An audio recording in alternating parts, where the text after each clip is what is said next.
It's been nearly a year since James Gunn became the head of DC Studios, and it's been anything but smooth sailing. In fact, it seems like his tenure has been incredibly rocky, whether it's based on his decisions, whether it's based on the DC movie's performance at the box office, albeit him having nothing to do with production, but him absolutely being involved with marketing decisions and the messaging coming out of DC.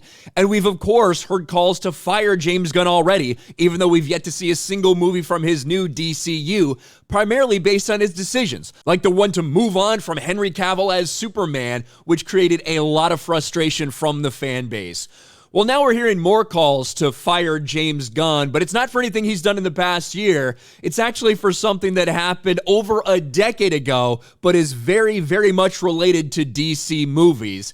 And that has everything to do with his takes on Batman. James Gunn faces backlash after posts trashing Batman and Batman Begins resurface.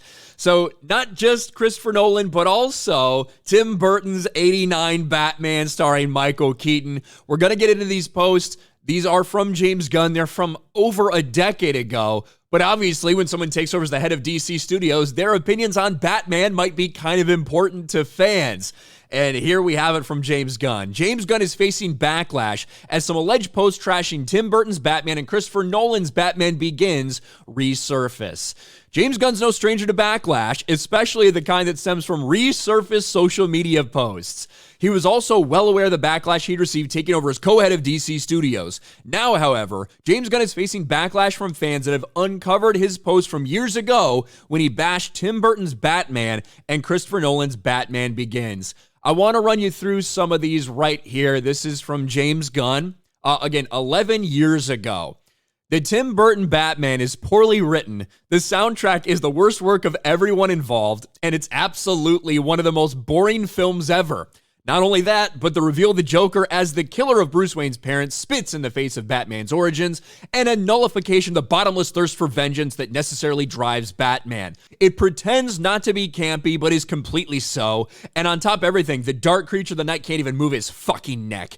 Give me a fucking break. It's ridiculous, awful film. Burton's Planet of the Apes is genius in comparison. And also he says this about Jack Nicholson. Oh yeah, and Jack Nicholson as the Joker is Jack Nicholson in The Shining with shitty clown makeup. Fuck you, everyone involved with that travesty. We've got one more line of text here, and this is where he starts to bring in Nolan. Responding to somebody. A, Keaton did have a ridiculous voice. That said, I'd rather put up with a ridiculous voice than with horrible action sequences and acting barely worthy of a Batman TV show. B, I have no idea how you can think that the Burton Batman has more similarities with Maura Miller's Batman and Joker than Nolan's does. And listen, I have problems with both of Nolan's films. I don't think either one is a classic, and I don't even really think Batman Begins is good. But they're far superior to the first Batman. C, none of your defenses get by the fact that despite being the first cinematic dark take on Batman, so what? Stallone's Judge Dredd was the first dark take on Judge Dredd. The movie is awful. Now, again, we have to say, we're talking about something from 11 years ago, right? His takes on Batman movies from 11 years ago. People's tastes can change, people's opinions can change. At the same time, when you're the guy who is deciding the direction of DC moving forward, you are the guy.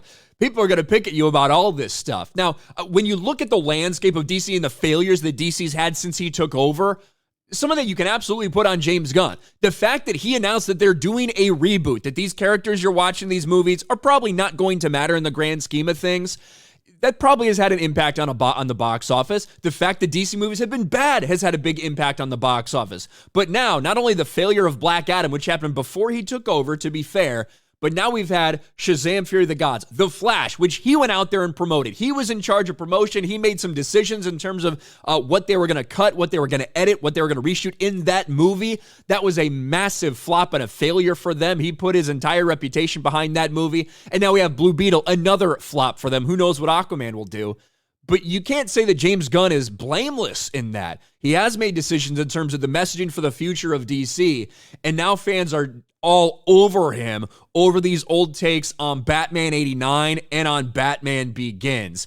Absolutely no one hates DC more than James Gunn. James Gunn hates Burton's Batman movies and Nolan's Batman trilogy. Fuck that dude. This is the CEO of DC. It's not the first time he says some shit like this. This guy's literally disgusting and should be fired. Again, like takes on Batman movies from 11 years ago. I don't know if that qualifies as should be immediate grounds for being fired, but this is what fans out there are saying right now. James Gunn wanted everyone to see The Flash because it had Keaton Batman like this. James Gunn has to be fired. He will transform Superman into a clown. So James Gunn thinks the Dark Knight trilogy shit. Y'all really expect this motherfucker to deliver quality DC films? All right. Never had high hopes for James Gunn. Can't wait until he's fired. No wonder James Gunn loved The Flash so much with what we know happened to Keaton. Now, some people tried to go and claim that the Facebook posts are false, but some other people pointed out, no, there's a difference between his Facebook page, which is the verified stuff, and his Facebook account, right? So that's kind of what people are showing in these replies. James Gunn has not addressed this at all, which whenever there's stuff out there that he doesn't think is true, he usually addresses it immediately. He hasn't said shit about this, even though it's been trending for a couple days. I'm sure not what James Gunn wanted for people to discover more old social media posts from him, but this one does actually relate to his job. We're not talking about edgy jokes or weird shit like that happened with Marvel. We're talking about stuff that specifically revolves around the creative direction of DC moving forward. And it looks like James Gunn is already in more hot water. What do you guys think about this? Let me know in the comments section below. Smash a like button, subscribe to the channel, ring the bell for notifications, share this video out there, and I'll talk to you later.